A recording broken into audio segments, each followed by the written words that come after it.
¿Qué tal, amigos de Semanario N22? Mi nombre es Wemansin y quiero invitarlos a que nos acompañen a este programa que hemos hecho para todos ustedes sobre vivienda, arquitectura y futuro. Se ha dicho que el futuro será dentro de algunas décadas. Lo cierto es que hoy es el futuro. Todas nuestras decisiones del presente tienen un impacto inmediato en él. Y con la pandemia y con todo lo que vivimos en estos momentos, nos exige habitar el espacio urbano y nuestras viviendas de manera diferente. Vamos a comenzar con las formas en las que se ha imaginado la ciudad, porque primero ha estado en la mente y después se ha proyectado como una idea de futuro. En el cine hay grandes ejemplos de eso, así que lo que vamos a ver son ciudades del futuro hoy.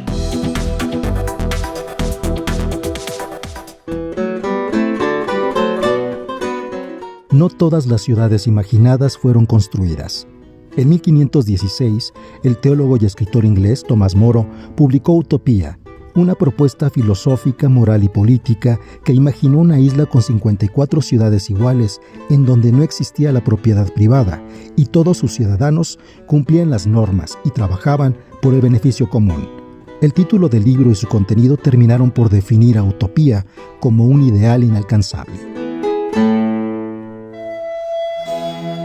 En el siglo XV, Antonio di Pietro Arbenino imaginó Sforcinda, una ciudad con la forma de una estrella de 8 picos cuyas avenidas radiales parten del palacio, la catedral y el mercado.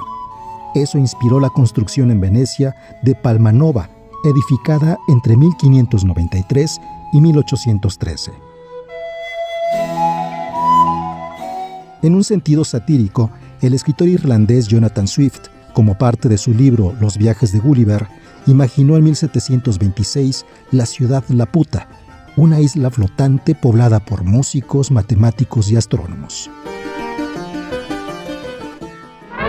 A finales del siglo XIX, con la construcción de la Torre Eiffel, las estructuras metálicas cambiaron el rumbo de la arquitectura como la idea de futuro.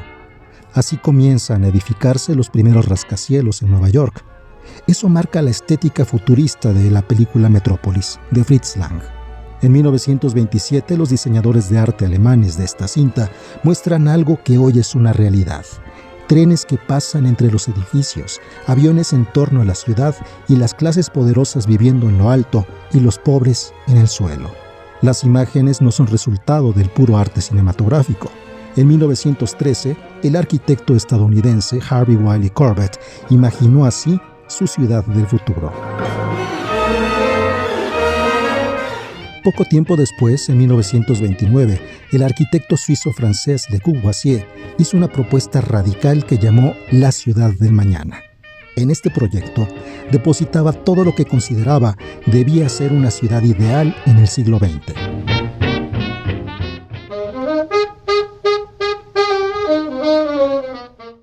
Después de la Segunda Guerra Mundial, las ciudades crecen hacia arriba, como una medida para ofrecer vivienda a una población en aumento. En los años 60, con los vientos de la contracultura, en la Asociación de Arquitectura de Londres nace el grupo Archigram, que desarrolló una arquitectura y diseño futuristas para proyectos hipotéticos que, como vemos, marcaron el imaginario de la época. En 1968, la película 2001, Odisea del Espacio de Stanley Kubrick, ofreció la visión de una base espacial cilíndrica, misma idea que en 1974 propuso el físico Gerard K. O'Neill, cuyo diseño imagina un cilindro de 32 kilómetros de longitud. Una imagen similar vemos en el episodio 1 de Star Wars, en la nave central de la Federación de Comercio. También lo vemos en las colonias espaciales de las películas Elysium, de Neil Blomkamp, e Interestelar, de Christopher Nolan. De regreso a la Tierra, en 1982, la estética de la cinta Blade Runner de Ridley Scott retoma varias ideas propuestas por la distópica Metrópolis, que cada vez vemos más cercanas.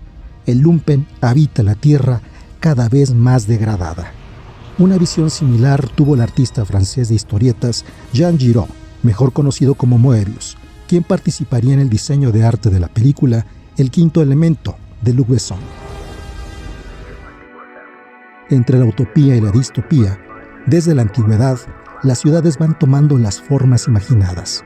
Tal vez en un futuro no deseable, la Tierra se convierta en Coruscant, ese planeta ciudad de la ficción de Star Wars donde se concentra el poder. Ahí tienen ustedes, esas son algunas ideas de futuro. Sin embargo, en esa construcción hacia el futuro también nos encontramos con algunas cosas, con algunos accidentes. Por ejemplo, en este momento la pandemia, que ha modificado también nuestra visión de qué es necesario en nuestras viviendas. Pero en un país como México también tenemos que pensar en los terremotos. La arquitectura, ¿cómo ha respondido a ello? ¿Cómo a partir de propuestas arquitectónicas también se construye futuro?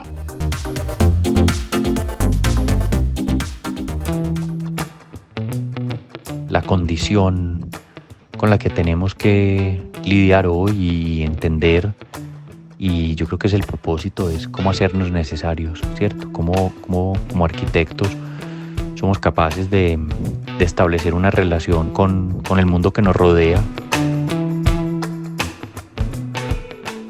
Estas palabras pertenecen a Camilo Restrepo, una de las mentes detrás de la renovación urbana de Medellín tras los procesos de paz en Colombia, y que en México estuvo involucrado en parte de la reconstrucción de 8 espacios cuyo principal interés fue la recuperación del espacio público en Morelos a través del proyecto Jojutla, luego del 19S.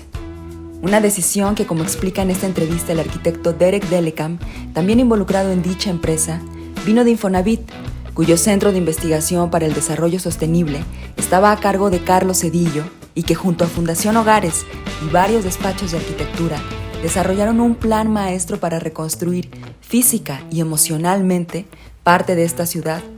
La arquitectura reacciona frente a la emergencia.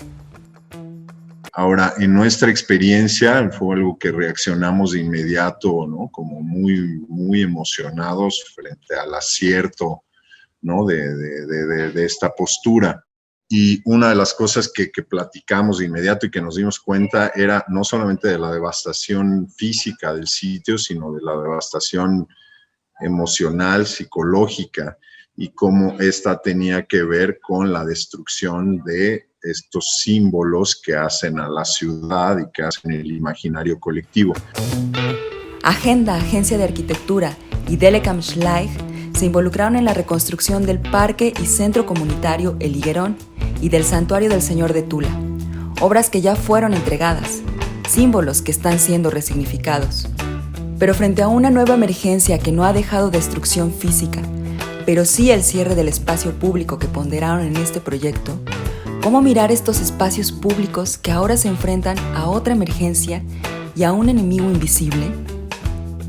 Esa es una obra que está como muy pensada para ir cambiando en el tiempo, para irse adaptando en el tiempo, para customizarse. Es ser obra como muy abierta a la ocupación, a la transformación de los usuarios a través del tiempo. Lo fundamental de lo público es que es capaz de establecer y de confrontarnos con el reflejo de nosotros mismos, con gente diferente. Y eso es fundamental en la construcción de una sociedad. Entonces yo creo que el valor de lo público siempre está amarrado a ese sentido de colaborar, de compartir, de ponernos en relación con otros. Sin embargo, ahora el daño es de otro tipo. ¿Se transforma la disciplina frente a la emergencia? Hay dos miradas, obviamente, la mirada desde México y la mirada desde nosotros en Colombia. Yo creo que nosotros hemos estado, pues la práctica que hemos tenido nosotros ha estado involucrada con emergencias sociales, trabajar en territorios de conflicto, complejos. No creo que para nosotros supusiera un cambio muy radical, es la realidad de muchos lugares en el mundo. Creo que también aparecimos en escena por el tipo de trabajo que estábamos haciendo y una parte importante del trabajo de la oficina tenía que ver con proyectos de vivienda de interés social y de espacio público y de investigación. En la realidad actual, ¿qué valores ponderará la disciplina en su visión de construcción a partir de esta emergencia? La respuesta es muy simple, pero al mismo tiempo es muy difícil de cumplir. Y diría que la tarea de los arquitectos y la arquitectura, con emergencias o sin emergencia, es hacernos necesarios. Yo lo he dicho varias veces. Y es así de simple y así de complejo.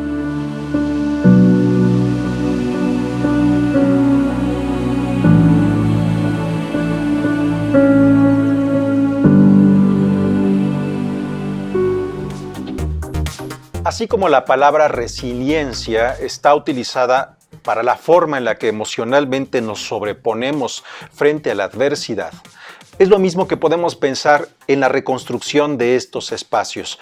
Cómo son las crisis las que nos hacen pensar la forma en la que será mejor vivir y cómo es vivir ese espacio íntimo. Al regresar vamos a hablar de eso, la casa.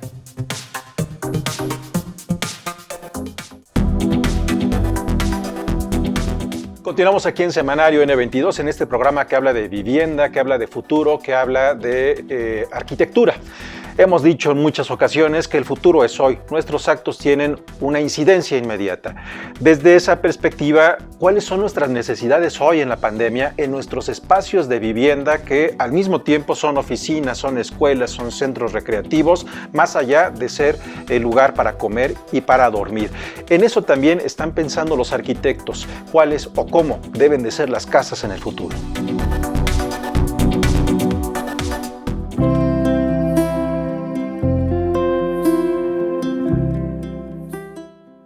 Desde hace muchos años, las empresas constructoras, los arquitectos e ingenieros han desarrollado estrategias de viviendas colectivas, en los cuales han hecho más eficiente la densidad urbana.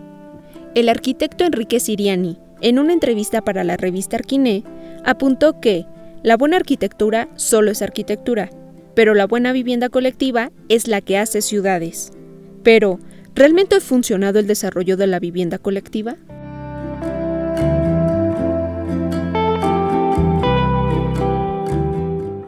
Son temas que no se previeron cuando se construyen estos enormes conjuntos y que hoy tenemos los resultados, ¿no? De vivienda abandonada, vandalizada, donde la gente no va a las plazas, pues porque es ahí donde se desarrollan actividades que no son las más convenientes. Entonces, esto creo que es mucho también de la parte de diseño mismo, del diseño de estos conjuntos y de que se prevea el cómo continuarán su vida colectiva, ¿no?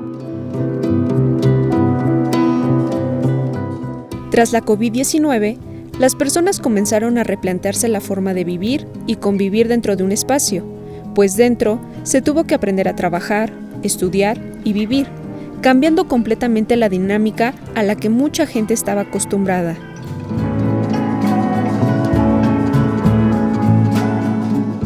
Hemos convertido y transformado nuestros espacios residenciales en nuestros espacios de trabajo, y yo creo que esto ha llegado también y ha traído una revalorización completa de nuestros espacios. En una encuesta desarrollada en 2020 por Viva Anuncios, las preferencias que una persona tenía para adquirir o rentar una vivienda cambiaron completamente. Esto debido a las nuevas formas y dinámicas de convivir y trabajar. Empezamos a ver qué son estos factores que la gente quiere para continuar con esta creatividad, para tener espacios. Es que el 35% que esté cercana a zonas, áreas verdes, jardines o parques, es decir, no tengo que tener una propiedad que tenga esas características, pero sí estar cerca de parques o áreas verdes, donde vamos a salir a disfrutar.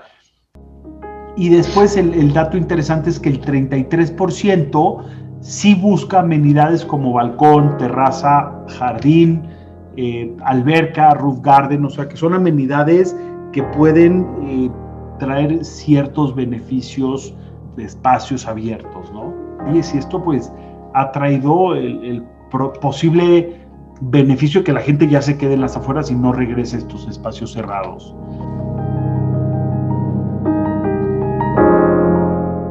Entonces, sabiendo que la transformación de la vida habitual se debe de adaptar a las circunstancias, ¿cómo debería conformarse una buena vivienda en un futuro no lejano?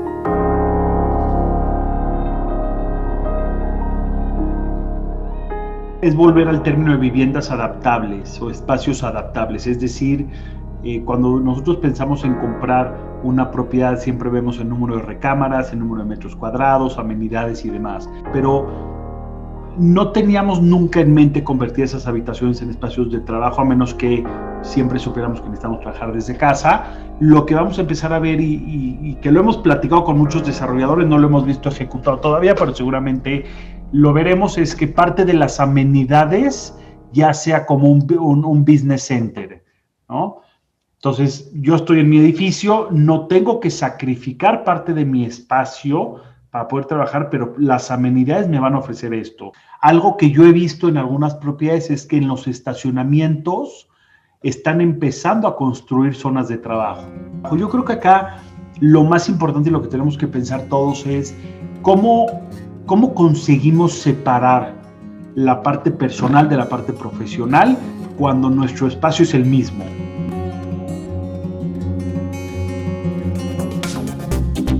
Si están interesados en tener mayor información a propósito de esta nota que les acabamos de compartir, está un código QR que ven en pantalla para poder acceder a una versión mucho más extensa de este contenido en nuestro portal Noticias 22 Digital. Recuerde que el equipo de Semanario N22, al igual que de Noticias 22 Digital, estamos trabajando todo el tiempo en generar nuevos contenidos en multiplataforma, es decir, video, fotografía, texto, que está en redes sociales, en televisión y donde podamos también. Bueno, vamos a hacer una pausa y al regresar continuamos con este tema, la vida en el futuro, vivirnos y habitarnos. En el siguiente bloque será en el campo y en nuestros cuerpos.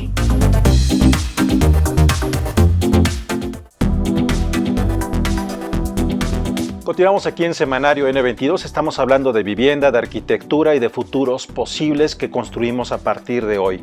El sociólogo Boaventura de Sousa Santos, en este libro que escribió durante la pandemia, habla sobre la importancia que ha vuelto a tomar el campo en nuestros días a partir de lo que estamos viviendo. Eso que había quedado relegado como algo que no queríamos, a diferencia de las admiradas ciudades, toma una relevancia distinta. A continuación vamos a ver cuáles son esos futuros posibles nuevos en el campo.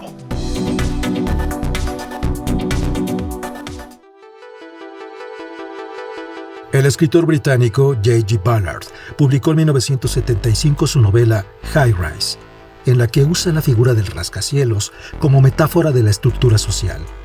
Esta idea, también presente en el trasfondo futurista de la película Blade Runner, es algo que cada vez más se parece al presente. Cómo una ciudad se construye arriba de otra y ya lo que está en el fondo, este substrato es como una especie de aldea, ¿no? Que vive a la sombra literalmente, recibiendo el debris, recibiendo la lluvia de desechos de las civilizaciones más superiores. Hoy en las ciudades viven poco más del 55% de la población mundial. Según estimaciones hechas por especialistas, en el 2030 el 75% de los humanos habitarán en las ciudades. Con estas predicciones, vale la pena pensar la importancia que tendrá el campo en el futuro, no solo para producir el alimento y abastecer de agua a esos miles de millones de personas, también para solventar las necesidades que hoy la mayoría cree están en el éter. Por ejemplo, es el lugar donde guardamos nuestros datos y que le llamamos con eufemismo la nube. Todas estas cosas, estas bases de datos enormes que ahora deciden por nosotros, ya sea en Amazon, en Facebook, las recomendaciones que nos hacen, en fin. O sea, estamos contendiendo en un medio en el que todos los días interactuamos con mentes maquinales.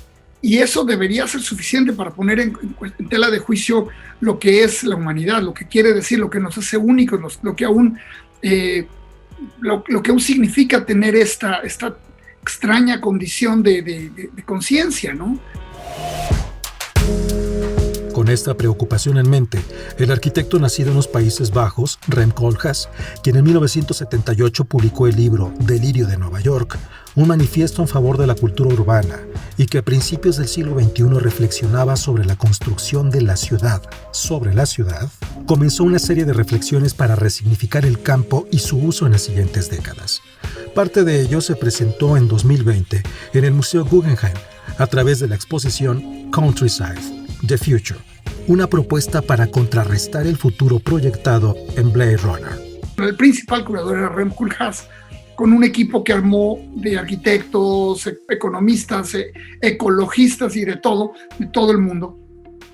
para imaginar cómo iba a ser este otro futuro, un futuro completamente opuesto al que estamos mencionando, un futuro de territorios vastos, de cultivos, de reacercamiento a la tierra.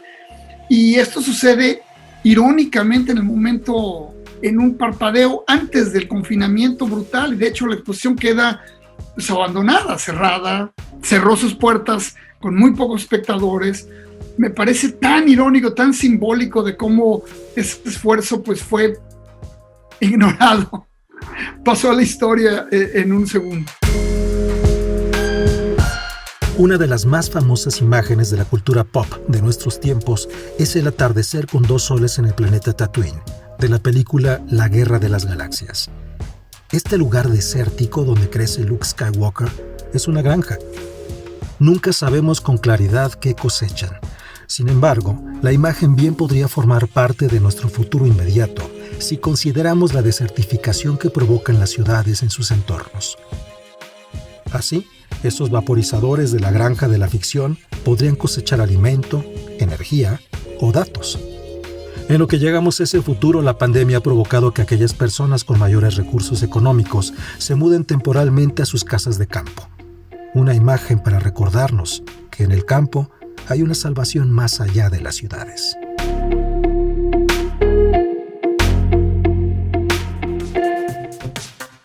Si estamos hablando de construcción, si estamos hablando de habitar, si estamos hablando de futuro, vale la pena reflexionar que nuestra primera vivienda es nuestro cuerpo y que la forma en la que funcionamos en sociedad tiene muchísimo de construcción social. ¿De qué manera tenemos que construir de manera distinta la forma en la que habitamos nuestro cuerpo para pensar cuáles son los retos que socialmente necesitamos alcanzar en el futuro?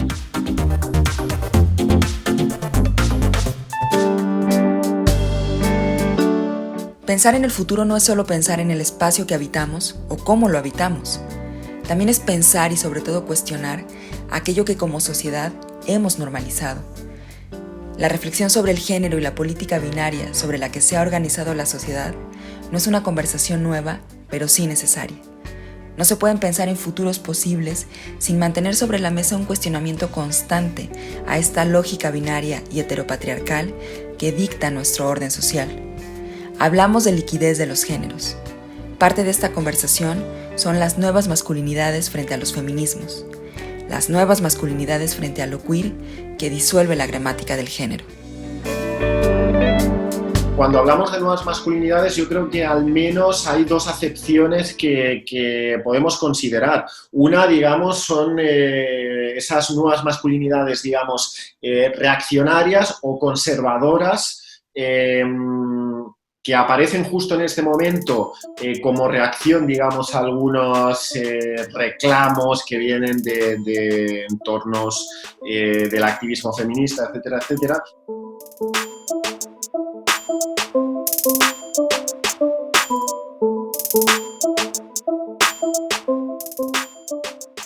Y luego es verdad que hay otra definición, digamos, más extendida o más popular, o con lo que identificamos más el concepto de nueva masculinidad, tiene que ver efectivamente con esos nuevos modelos que nos encontramos en la sociedad en distintos ámbitos.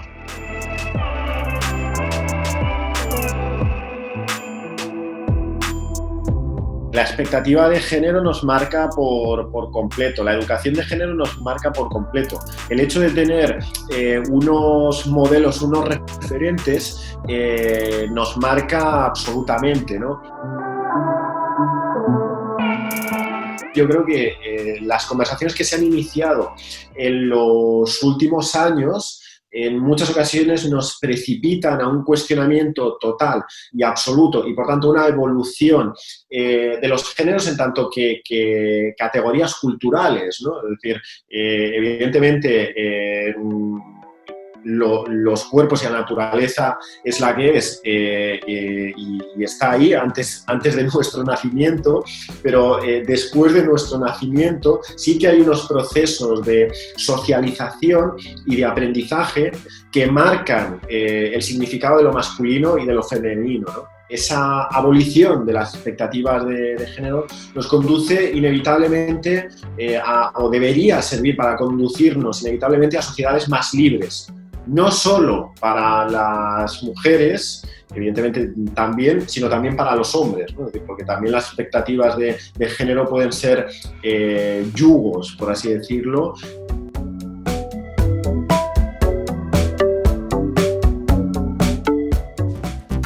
Todos estos temas que estamos compartiendo con todos ustedes tienen que ver con las preguntas que se hacen especialistas en diversas partes del orbe. ¿Qué nos sigue? La pandemia, se habla mucho de la pandemia, pero la pandemia nos ha empujado a esta realidad que tarde o temprano íbamos a llegar a ella, simplemente ha acelerado el proceso. Así que las preguntas, los cuestionamientos, todo lo que podamos abonar es una construcción para nuestro futuro inmediato y por supuesto que todos queremos un mejor futuro. De eso se trata. Bien, nos despedimos y los invitamos a que próximamente nos volvamos a encontrar aquí en Semanario N22.